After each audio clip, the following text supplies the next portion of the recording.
Okay, Joel, I'm just wondering, have you seen any noticeable impact on recruiting from what went on with the NBA playoffs and all with the success of your guys? Well, I think that it gave us certainly a huge set of content, to discuss, and especially during this time when you're not doing in-home visits, you're not doing school visits, you're not doing visits on campus. You're looking for uh, new things to talk about, anything to talk about, really, with young people. And when it came in the form of our guys doing so well in the bubble, it definitely gave us something to discuss, as well as with our team. And I think that it's been helpful. All right, Kyle Tucker with The Athletic, you're next.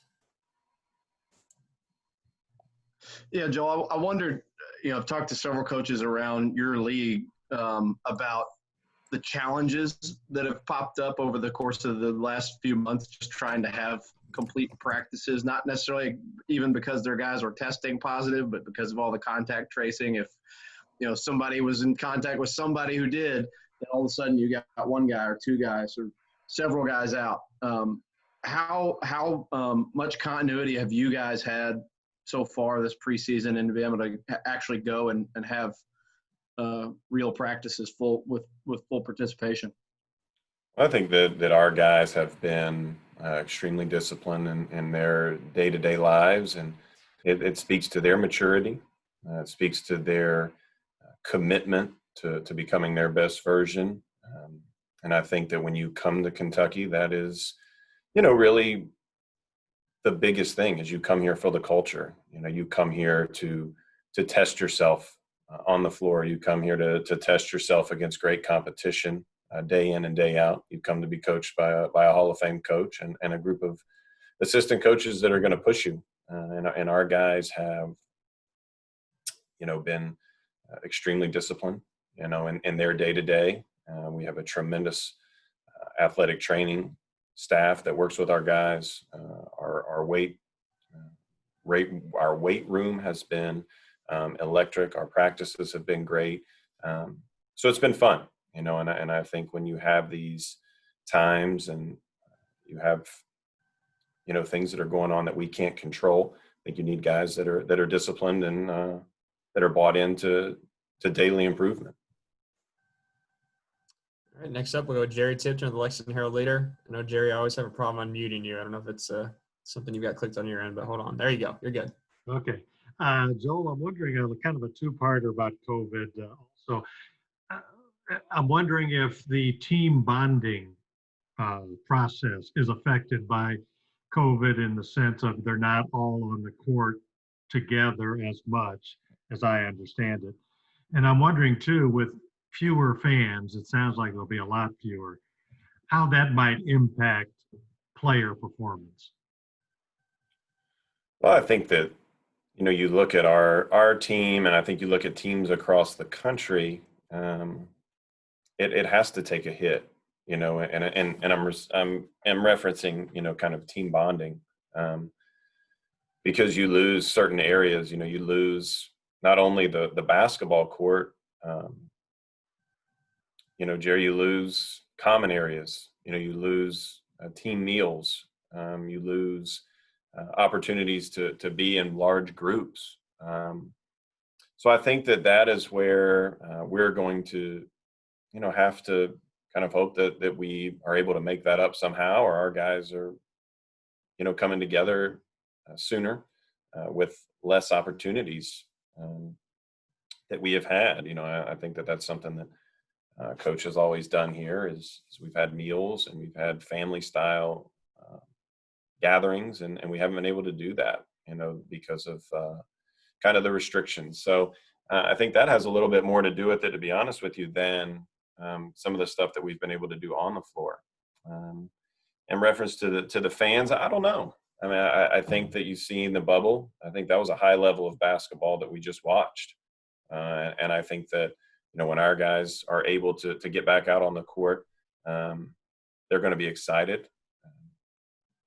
Whether there's one fan or 21,000 fans, I think they're going to be excited. They're going to play for each other.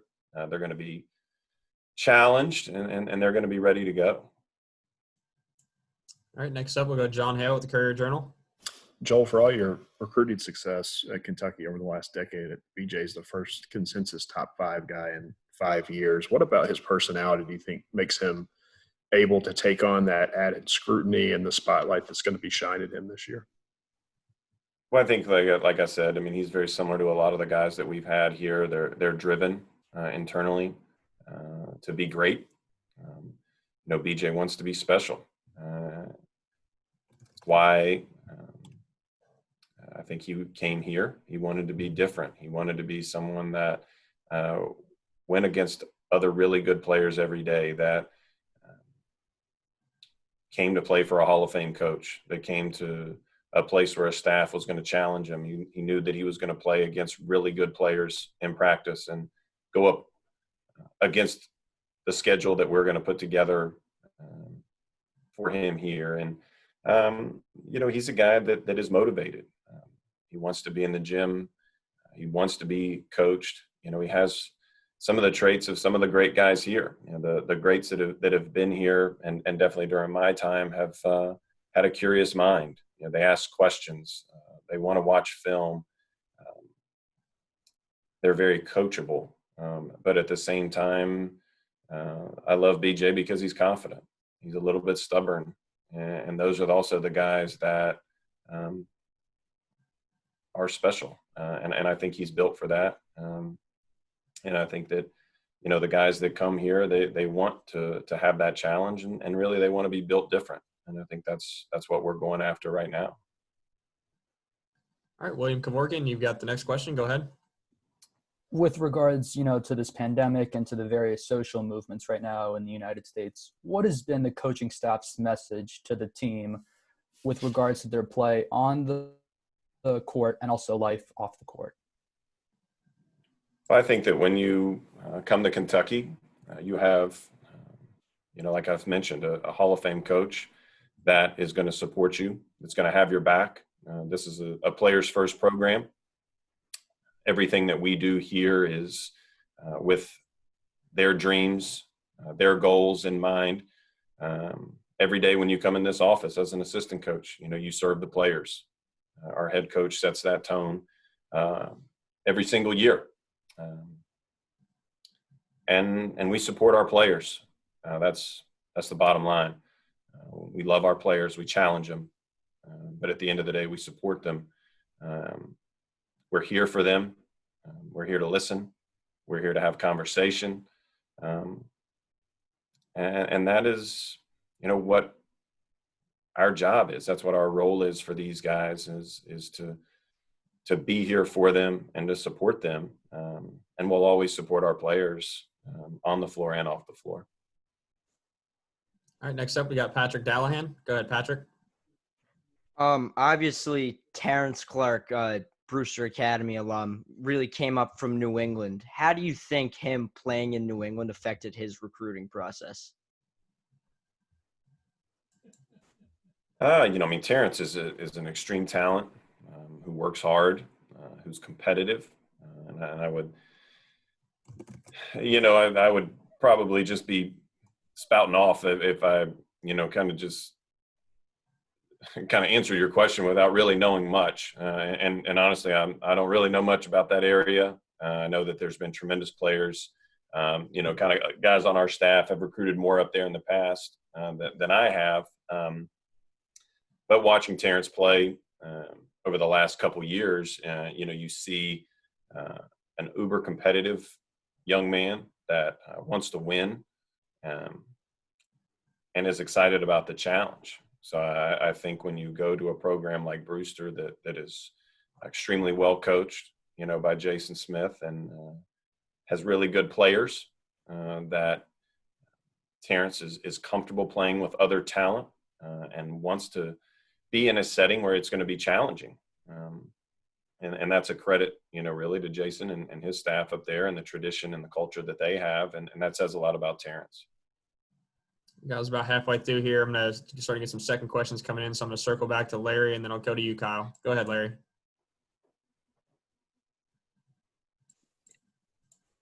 Hold on a sec, Larry. Try unmuting on your end. Just wondering, Joe, but with all the speculation among fans and media about SARS eligibility, how is he handling things still when it comes to being with you guys and not knowing for sure what may or may not happen? I mean, Olivier is a beautiful person that has a great attitude and a positive outlook, on every single day. So I don't know. I mean, I don't know how it's affecting him. I know that he comes to work every day, and I know that he's one of the first guys in the gym. I know that he's putting in extra time. He's becoming a great leader, I think, for this young group. But I mean, to be honest with you, I mean, I love his positivity and how he comes here every day. And you can tell he's excited, to be here. He's excited to be in the gym. And I think we've seen that with guys like Olivier. You see it with Davion. You see it with Nate Sestina. You see it with Jacob Toppin. You see it with Reed Travis. These freshmen, they don't know anything different. This is college basketball to them. They don't know anything different. These other guys have seen what it's like other places. And now it's a little bit of, they're able to order the surf and turf, on the menu. And I think that they're eating pretty daggone good right now. And I think they enjoy that.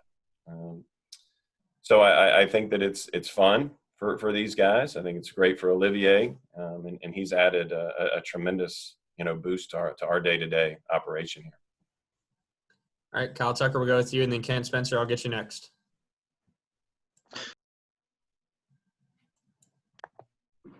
Yesterday, or 2 days ago, I guess, Davion mentioned the thing that has stood out to him so far is the first day of practice. He said nobody could get a layup. Everybody's blocking everything.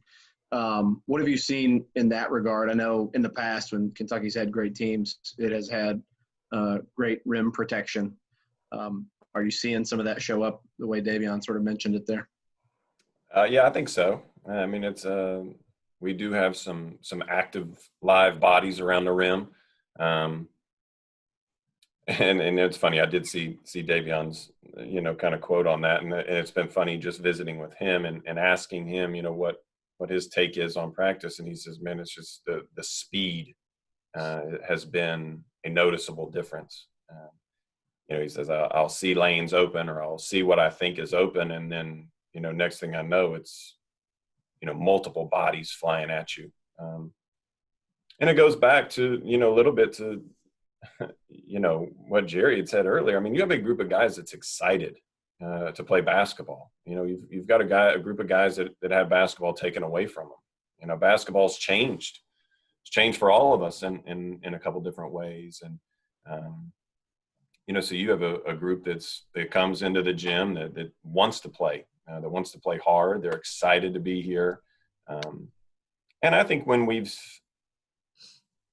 had special teams, and we've had really good teams, in my 6 years here. And when you have special teams, there's a little bit of a different buzz, kind of in the gym. And I think we have that right now. Our guys are excited. They're having fun, but they're also competing. And that's something that, as a coach, you don't really, it's hard to coach that, but it's something that you can recruit. It's something that you can identify if kids want this, and I think when you are going after those kinds of guys early,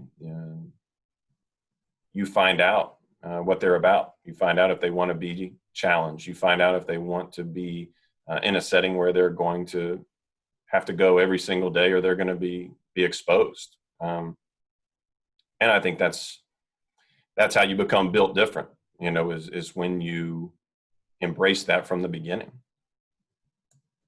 All right, Ken Spencer, WHS, we'll go with you next.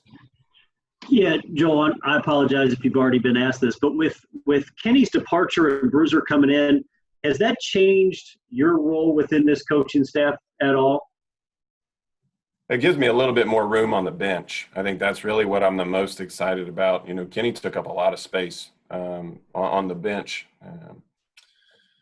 and then took up even more of my part of the bench. So I'm in contact right now with our folks here about making sure that the social distancing is in place on the bench. We really probably needed it the last couple of years, but Bruiser is a coach that has tremendous experience. I think when you look at our staff. You have a Hall of Fame head coach, and Coach Cal. You have a former head coach, right there in Coach Robick, former head coach, successful head coach in Tony Barbie. And now you add, Bruiser Flint. And you've got 4 Division I successful head coaches on our bench. And I mean, it's that's a heck of a group, I think, we all miss Kenny, and Kenny did great things here. But I think when you talk about Cal and his, time as a head coach, he's had multiple staffs. He's had different dynamics on his staff. And this is just going to be another group. It's been fun already working with Brew and working with Jay. I think that there's, a renewed sense of energy on Cal's behalf, but I think that some of that comes from our assistants as well. We're excited. We all love being here. And I think everyone understands the challenge that's ahead. And, when you come to work every day, I mean, you get to work with the kids that we have on our team. That's exciting. All right, guys, probably got time for 2 more questions, maybe a third. We'll go with Jerry Tipton, and then we'll go to William Kevorkian again. Go ahead, Jerry. Yeah, Joel, I wondered what the reaction was from you or the staff to Chris Mack's video, the 2-minute video, sarcastically saying they need to do whatever they can to help Cal and his program. And where is that UK U of L situation at this point? Honestly, I mean, I don't know. I don't even remember watching the video. It was a couple days probably after it came out, I guess, that I saw it. But I think when you're a head coach, you've got to do what you got to do. And I have tremendous respect for Chris and his staff, more so probably on a personal level. Chris worked with my mom at Wake Forest. My mom was Skip Rosser's secretary from day one until the day that he ultimately passed away.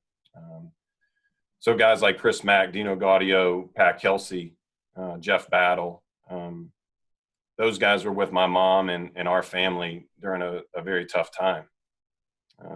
So I have tremendous respect for Chris and his family. I would call Chris a friend. But this is business, and I think everybody has to do what's best for their program. And I would say that every day I got to do what's best for Cal too. So I figured that out, and I try to make Cal happy every day when I come to the office as well. So I kind of maybe get where Chris is coming from. All right, William, we'll go to you next. And if somebody's got one more question, I'll take the first one that comes in. Go ahead, William.